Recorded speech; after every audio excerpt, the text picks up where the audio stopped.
नमस्कार, मैं मेहुल व्यास मयूर जानी ऑफिशियल में आपका स्वागत करता हूं। आज मुझे ऐसे बहुत समय से ऐसा एक विचार चल रहा है दिमाग में कि मोदी साहब से वैसे तो मिलेंगे नहीं, पर एक खत लिखना है या तो मेल करना है कि मोदी साहब, आप हर बार जब बोलते हो कि 140 करोड़ भारतवासियों की ओर से मैं आपका अभिवादन करता हूं या उनका, कृपया करके आप अब से ऐसा बोलिए कि 140 करोड़ माइनस एक।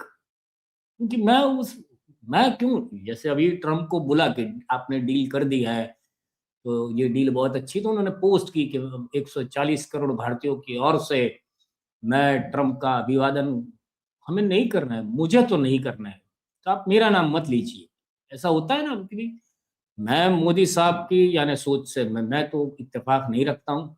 वो जब गुजरात में थे तब से, तब भी वो उनको ऐसी एक ये पुरानी आदत है उनकी कि भाई मेरे 5 करोड़ गुजरातियों की ओर से ये पता नहीं क्यों मैं ये यानी नहीं है हम, मैं तो नहीं हूँ, दूसरों का पता नहीं, पर मैं उसमें मत गिनिए। मैं मोदी साहब आपको, अगर आप मुझे तो मिलेंगे नहीं, पर इस माध्यम से अगर कोई ये अंधभक्त देख ले या कोई भाजपा वाला ये वीडियो देख ले और मोदी साहब तक पहुंचे, ऐसी आशा के साथ ये बोल रहा हूं कि मोदी साहब कृपया आप मेरा नाम काट लीजिए। 140 करोड़ करोड़ भारतीयों में मेरा नाम मत रखिए, और साथ में उन सारे लोगों के भी नाम काट लीजिए जो अभी भारत की अपनी नागरिकता साबित करने में बीओ को पीछे पीछे घूम रहे हैं, फॉर्म 7 जो कोई और भर रहा है, और वो आप ज्ञानेश कुमार जो है वो तो बहुत कम बचे रहेंगे, क्योंकि आपने तो धड़ाधड़ लोगों के नाम काट काट रहे हैं आप, और कोई पता ही नहीं चल रहा है। गुजरात में भी ऐसे किस्से सामने आ रहे हैं, बहुत सारे, यूपी में भी बहुत हो हल्ला है। परसों तो एक आपके भाजपा के जो थे ना, वो आप अभी तो आप सत्ता में हैं तो आप कुछ भी कर सकते हो, तो एक महिला बीएलओ को उसने पीटा, ऐसा वीडियो परसों देखा मैंने। तो ये सब चल रहा है, तो वो मुझे तो पसंद नहीं मोदी साहब। मोदी साहब, आपके बारे में औरों की क्या राय है मुझे नहीं पता है, पर आपकी, मेरे मेरे विचार में आप एक सरेंडर इंसान हो, दमकेश हो, खाली आप बोलते हो। आप पैसे किसी और के होते हैं, प्रजा के पैसों का फोकट में आप अपनी अय्याशी करते हो। आप भी वही हो जो आपके संघ के अब तक का इतिहास रहा है, उसमें आप सिरमौर हो। उससे अच्छा आपके लिए कोई आपके लिए कोई अच्छा शब्द ही नहीं मेरे पास। तो आप भी मेरे लिए, मेरे मेरे मेरे बिहाफ में आप ट्रम्प को क्यों आप मत कीजिए ना प्लीज। तो आज संडे है तो मैं बोला थोड़ा लाइटर नोट में मोदी साहब से अगर ये विनती कर ले, तो ये विनती कर ली है, अगर कोई हो जो चुस्त संघ वाला हो, जो मोदी के साथ उनके नजदीकी रिश्ते हो, या उनके पास मोदी साहब का नंबर हो, तो कृपया ये मेरी विनती है, क्योंकि मुझे ट्रम्प से नहीं करना है, तो ये सब मैं नहीं उसको, प्लीज कर दीजिएगा इतना। उसके कारण क्या है कि देखिए, ये मैंने अभी बीएलओ की बात की, तो ये बीएलओ क्या कह रहा है, देखिए यूपी का बीएलओ है। जिला फतेहपुर हमारे यहाँ हमारे गांव में जो है, तो ये कोई सावित्री देवी है जो जिनका मोबाइल नंबर 639084 8198 है। ये अपने आप को बीजेपी का जो है तो मंडल अध्यक्ष क्या है जो जिले का बता रही हैं, यहाँ दे गई हैं हमारे बीएलओ साहब को फॉर्म 7।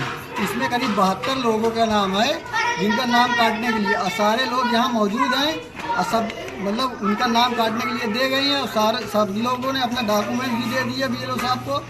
बीएलओ साहब ने उसका वेरिफिकेशन भी कर दिया, सब कुछ हो गया है। उसके बाद अब ये फॉर्म 7 जो है फिर से कह रहे हैं कि इसको इन लोगों के नाम काट दिया जाए। तो ये हम लोग इससे ये परेशान है कि बताइए दूसरे लोगों को देने से नाम अगर हम लोगों का कट जाएगा तो क्या हम लोग इस देश के रहने वाले नहीं है क्या? हमारे पास क्या कोई कागज नहीं है क्या जो हम देंगे? ये देखिएगा, ये फॉर्म 7 दे गई है। ये सावित्री देवी है, इनका मोबाइल नंबर है 639084 9198।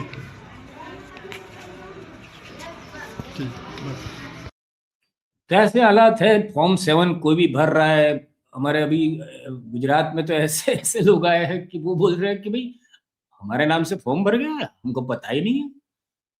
और किसी ने 80 लोगों के नाम कटवा दिए, हो सकता है जो, और मुसलमानों के नाम तो ये बहुत धड़ल्ले से काट रहे हैं। मेरा भी शायद नाम काट सकते हैं ये लोग, जिनको नहीं पता होगा वो बोल देंगे कि भाई ये यहाँ है ही नहीं। मोदी साहब के युग में तो ऐसा है कि वो ये कह देंगे कागज पे कि ये पैदा ही नहीं हुआ है, क्योंकि वो माँ बाप के ही नाम गायब कर देंगे कि माँ बाप ही नहीं है आपके इस देश में। आप या तो घुसपैठिए है, जो वो मोटा भाई बोलते रहते घुसपैठिए कर रहे हैं, तो हमें भी घुसपैठिए कर देंगे, पर घुसपैठिए इस तरह से घुसपैठिए करेंगे कि अब तो आपके तो माता पिता ही पैदा नहीं हुए थे, तो आप आए कहाँ से, ये भी बोल सकते हैं। मोदी है तो सब कुछ मुमकिन है। एक दूसरे भी अश्विनी भाई है, वो भी वहां के ये चुनाव आयोग के बारे में बोल रहे हैं। पिताजी का नाम श्री जगदीश जी। अच्छा, आपका क्या पद है इस क्षेत्र में? मैं सर प्राथमिक विद्यालय रामपुरा मूंज में सहायक अध्यापक पद पे हूँ। अच्छा, और अभी जो SIR में विशेष इसमें अभियान में BLO बनाया गया है मूंज में। अच्छा। हाँ। फिर आज आपके साथ क्या घटना हुई? आज मैं किन लोगों ने सर की? नगला चौपला से नोटिस बांट के घर घर नोटिस बांट रहा हूँ सर, एक सप्ताह से लगभग। हाँ। और मैं नगला अर्जू की तरफ जा रहा था। हाँ। मुगलपरा नगला अर्जू के बीच में बाइक से मैं जा रहा था, तो अचानक एक कार रुकी और उन्होंने, उसमें 3-4 लोग थे। कौन कौन था? उसमें ध्रुव कटेरिया हाँ। आगे बैठे थे, ड्राइवर था, और एक उदय प्रताप कटेरिया थे, हाँ। पुत्र काशीराम। हाँ। इन्होंने सर कहा कि आप रुको और ये मुसलमानों के जो है बल्क में जो वोट आए हैं, हाँ। हाँ। इन पे आप साइन करो और इस पे रिसीविंग करके इन वोटों को यहाँ से हटाओ। ये लोग यहाँ रहते नहीं हैं, इनके वोट काटिए। वो लोग यहाँ पे रहते हैं? नहीं, कुछ लोग उनके वोट मैंने बनाए हैं, अभी वर्तमान में रह रहे हैं। अच्छा। 2-4 लोग नहीं रह रहे, तो मैंने कहा इस पे मैं जांच करूंगा, उच्च अधिकारियों को बताऊंगा। हाँ। और इन्होंने कहा कि नहीं अभी करो, तो मैंने कहा मैंने उसकी फोटो खींच ली। हाँ। तो इन्होंने कहा बोली कि तुमने मेरी कागजातों की या उसकी सरकारी डॉक्यूमेंट की कैसे फोटो खींची, इसे डिलीट कर।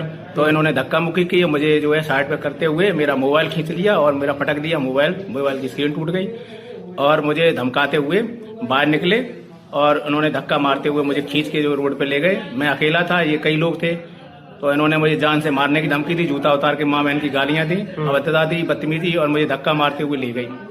अच्छा, जूता भी उतारा? हाँ बिल्कुल, कई बार जूता मारने का प्रयास किया। अच्छा जी।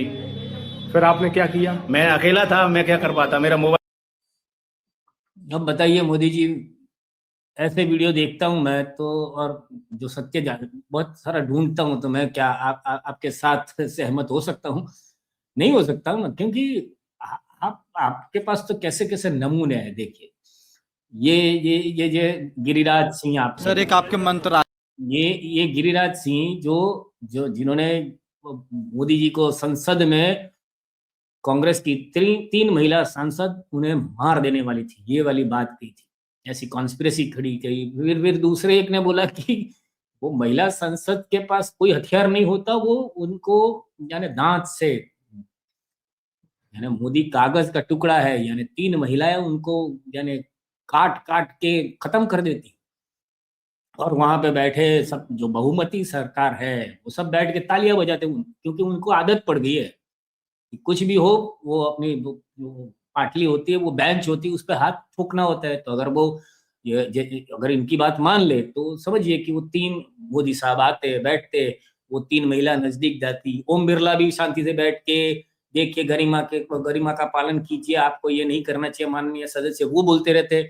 बाकी के जो भाजपा के जो है और NDA के जितने वो बेंच थपथपाते रहते, और मोदी साहब आराम से कटवा लेते, क्योंकि उनके पास तो हाथ पैर भी नहीं है ना, उनका कोई सिक्योरिटी भी नहीं है। और हमारे देश के ये पहले ऐसे महान बड़ा प्रधान है, प्रधानमंत्री, प्रधान चौकीदार, कि जो संसद में भी सेफ नहीं है। बताइए, ये बोलने वाले ये गिरिराज सिंह, उनको जब एक पत्रकार ने सवाल किया, तो ये भी देखिए ये क्या इनके विचार है।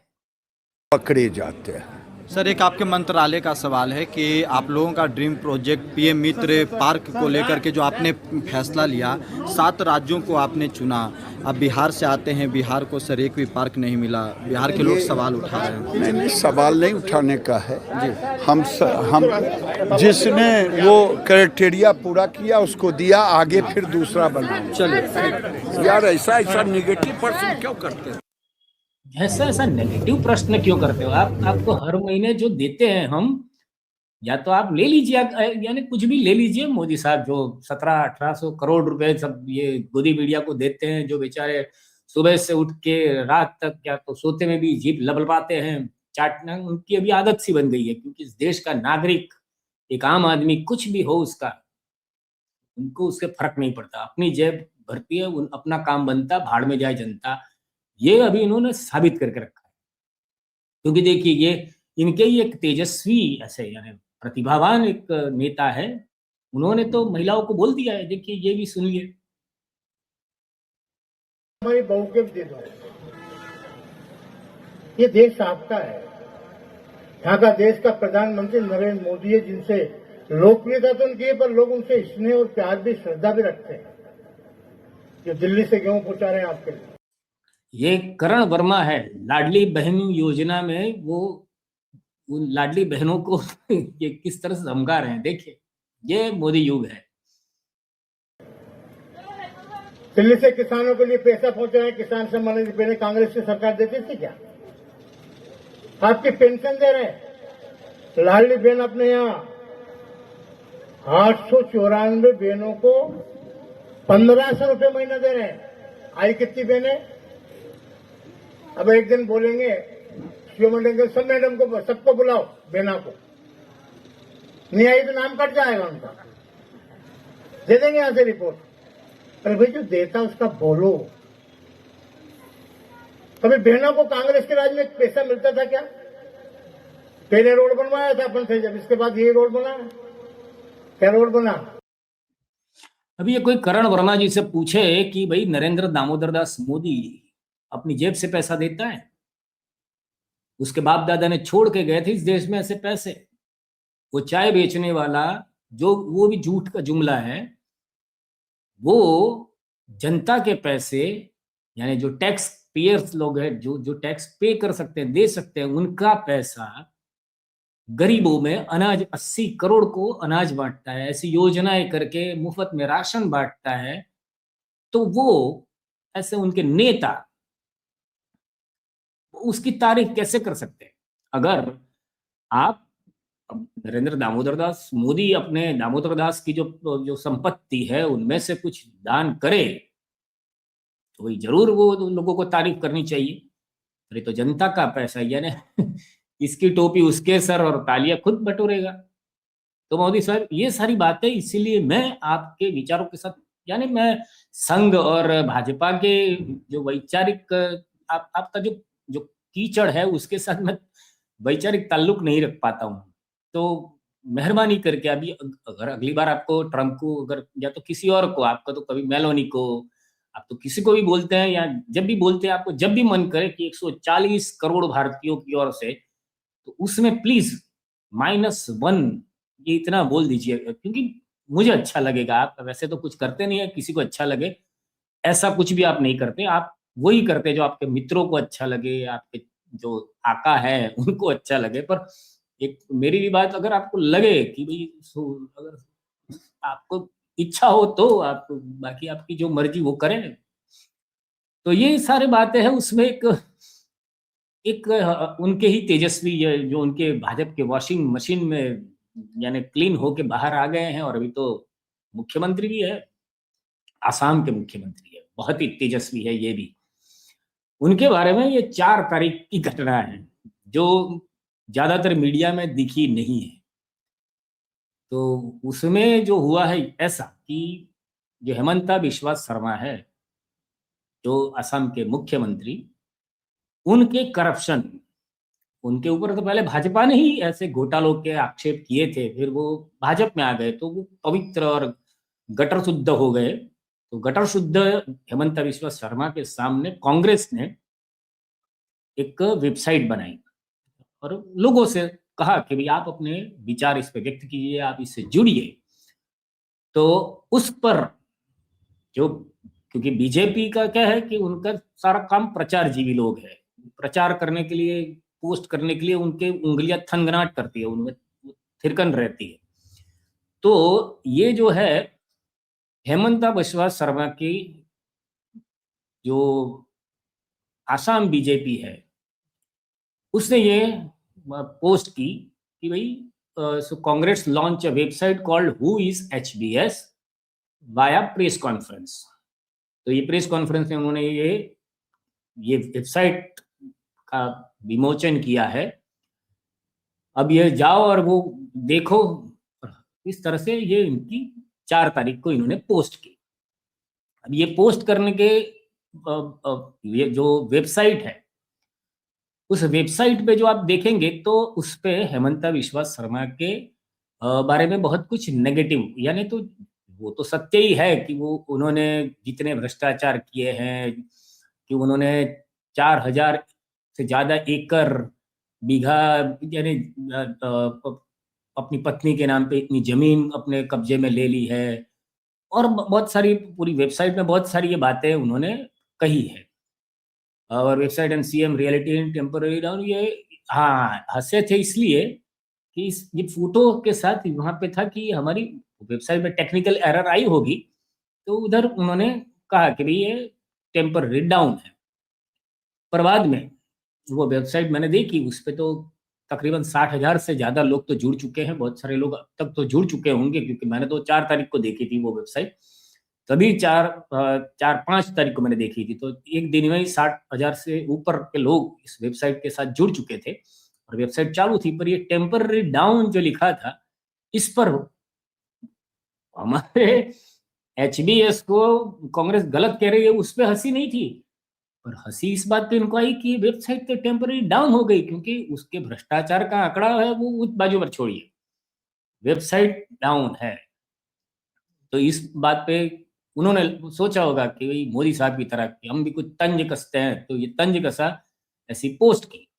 अब इस पोस्ट के ऊपर थोड़ी देर बाद एक जवाहरलाल नेहरू के पैरोडी अकाउंट है, बहुत सारे पैरोडी अकाउंट होते हैं जो सटायर करते रहते हैं, तो उन्होंने एक पोस्ट किया कि भाई डिलीट किया तो 2 बाप का।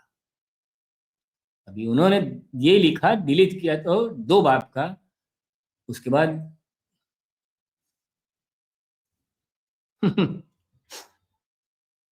बीजेपी आसाम 2 बाप का हो गया। हाँ सही में बीजेपी आसाम 2 बाप का। देखिए कुछ ही मिनटों के बाद यानी कुछ घंटों के बाद वो वेबसाइट शुरू हो गई, टेक्निकल ग्लिच चला गया, तो इन्होंने डिलीट कर दिया कि भाई अब तो फिर उसमें तो जो एचबीएस का पूरा जो वो काला चिट्ठा है वो सारे दिखने लगा, तो पोस्ट वो जो हा था वो हो गया। अब तो ये इन्होंने तो बताया है, तो भाई हम तो कह सकते हैं टेक्निकली कि बीजेपी आसाम 2 बाप का। आप भी आपको लगे कि आप कह सकते हो, आपको भी अगर इच्छा हो तो। और एक मैं बात इसमें जोड़ दूं कि भाई मोदी साहब और ये भाजपा की विचारधारा से मैं सहमत क्यों नहीं हूं, क्योंकि भ्रष्टाचार वो ये सारे मुद्दे तो है, पर जो अच्छा होता है उसे भी ये लोग बिगाड़ देते हैं। अब देखिए ये एक रायपुर छत्तीसगढ़ का एक वीडियो है।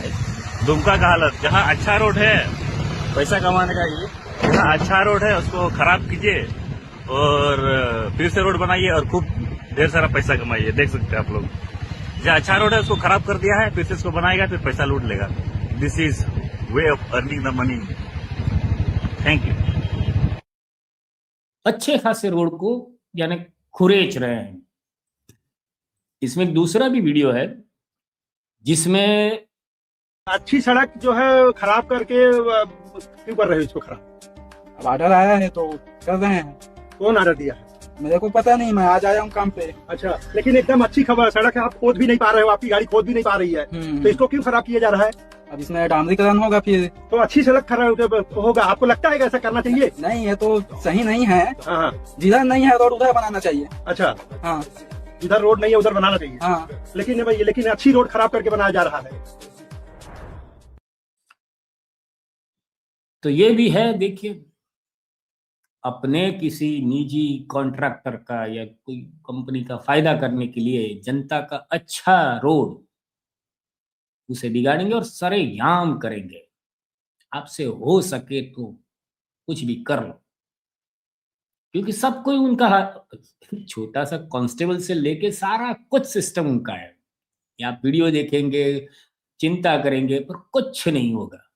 जिस तरह से हमारे गुजरात में बहुत सारी जो ये धन्ना सेठों की कंपनियां हैं, वो जो किसान है उनकी जमीन में ऐसे ही घुस रही है, पुलिस का पूरा पलटन आती है और उस किसान को बोलती है कि चल हट, कलेक्टर ने यानी डीएम ने ऑर्डर दे दिया है, साहब चल कुछ नहीं होगा, ये मोदी है तो मुमकिन है। पर भाई साहब, मोदी साहब मुझे बाकात रखिए उसमें से, मुझे नहीं रहना है वो ये आपके 140 करोड़ वाले जुमले में प्लीज। और उसका एक आखिरी रीजन में, जैसे तो बहुत सारे रीजन है पर आज के लिए एक आखिरी रीजन बता देता हूँ कि जो हमारी भारत की युवतियां, महिलाएं कितनी सुरक्षित है, उसके ऊपर भी ये जो योगी आदित्यनाथ जो मोदी साहब के जैसे ही वो भगवा पहन के संसार त्याग के मोह माया के पीछे भागे हैं सत्ता की मोह में, जिनको कोई शंकराचार्य वो किसी ईश्वर को भी अभी तो नहीं मानते होंगे, क्योंकि उनको तो लगता होगा कभी कभी कि वही भगवान है। तो वो उनके उत्तर प्रदेश का एक मामला है, वैसे गंभीर मामला है।